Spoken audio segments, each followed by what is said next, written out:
Ah oui, bonjour et bienvenue na mission Nabino, na chaîne Obolinga Kamingi, édition Kimbangiste Yango et Sala Kabino. Vous allez savourer surtout na actualité au Italie église Kimbangiste. Na Yango, tout le Kimbangiste baza mobilisé. Nebo moninga naza déjà en vert blanc boyé, lingolo baki centenaire, spécial centenaire. Nebo monaki na Yango, ngamoko Aristangu, na kitaki na Nkamba, Nouvelle Jérusalem, Kolaksabino, ndenge centenaire elekaki, ezalaki catastrophe Bogota la ngona ba image bientôt équipe na biso pe tikala ki simate ekitaki na Angola kolaksa bino pe ndenge bana 26 ba fetaki centenaire na bango ba marche ezalaki marche autorisée batu bazalaki ebele ya dégâts ya kosakana te to na ba image on se retrouve tout juste après Faya Moto derrière la caméra.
Ouais, bino mo tiko landa ndenge kamba ezalaki bouger mais nazong si bino sikoyo tokei na Angola bomona ndenge marche ezalaki bomona ndenge bakimbangiste ba fetaki Angola ezalaki tombe tolanda.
bauti komona bino moko ndenge Angola ezalaki tombé nan to cité tozaka toujours ko sepelisa bino bato nyonso besoin d'abiso na internet partout une édition qui mangiste ndenge na ebisa ki bino édition qui mangiste esalaka po bino bo sepela esalaka actualité moko po bino bozala bien po bino botala bo découvrir qui est Simon Kimbangu na yango botala ndenge stade ndenge bana 26 ba fetaki na stade na Angola tolanda.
Bomoni bino moko ndenge extrait Angola wana bozindambu mais tozo ko bakaka tozo continuer toujours kaka toza na kata stade o bomoni bana 26 bazalaki full mais bakoko nyonso ya papa Simon Kimbangu bazalaki représenté bazalaki bango tout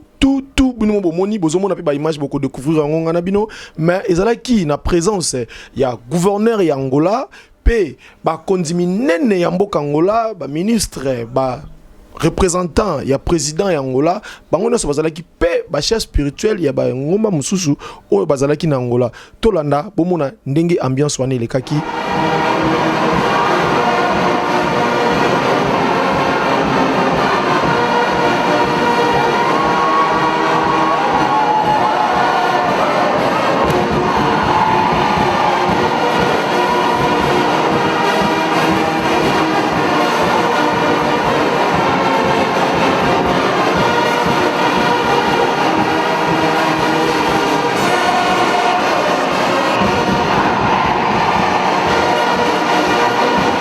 Fidèle bazalaki toujours au rendez-vous nankamba ngamo nazalaki sur place bomonaki ndenge ambiance ezalaki au rendez-vous wana ezalaki kutu ya kosakana te tolanda bomona ndenge ba fidèle ba sepelisaki papa diangenda na mbotama na ye munene ya centenaire tolanda.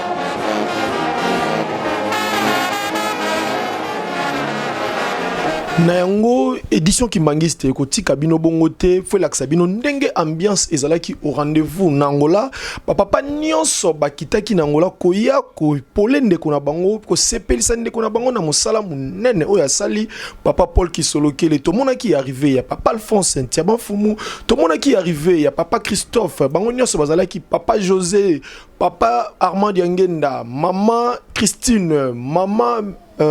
Solange, maman Micheline, bazalaki bango nyonso bele papa Michel, papa Martorel, bango nyonso bayaki ko soutenir ndeko na bango bomonaki ambiance ndenge zalaki bokomona ngo na aéroport ndenge bakenda ndenge papa Paul Kisolokele akindaki koyamba bandeko na ye kolonga wana bayaki inde batamboli nzela baye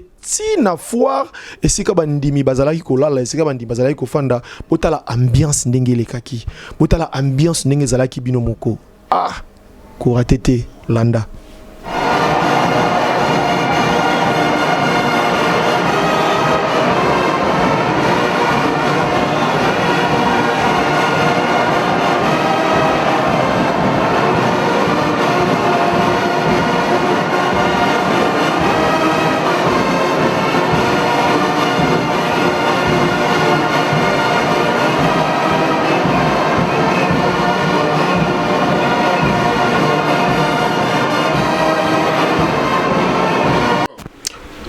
ndenge bino moko tokomi na suka ya émission na biso bino moko bouti komona ndenge centenaire elekaki de partout na Nkamba Nouvelle Jérusalem peto emaki bino na Angola bino moko bosepeli bozali satisfait tika déjà na pesa mbote na baibangana so balingaka ngai na pesi mbote na Bob Dibavo va le tenant du titre ye mutazo vanisa makamunyo so na pesi susu mbote na mama Pipi na Mireille yende mutu azo vandisa susu mama na Jo Al Christopher pe bébé Soraya na pesi ba mbote place bazali na pesi susu mbote na Katia Matadika la Cléopâtre na pesi susu mbote qui l'homme qui était derrière la caméra l'héros dans l'ombre Faya moto pela na pesi mbote ezali kimia o mabota mabino totikal to monani mokolo ezali koya na yebi ke place bozali bosepeli centenaire oye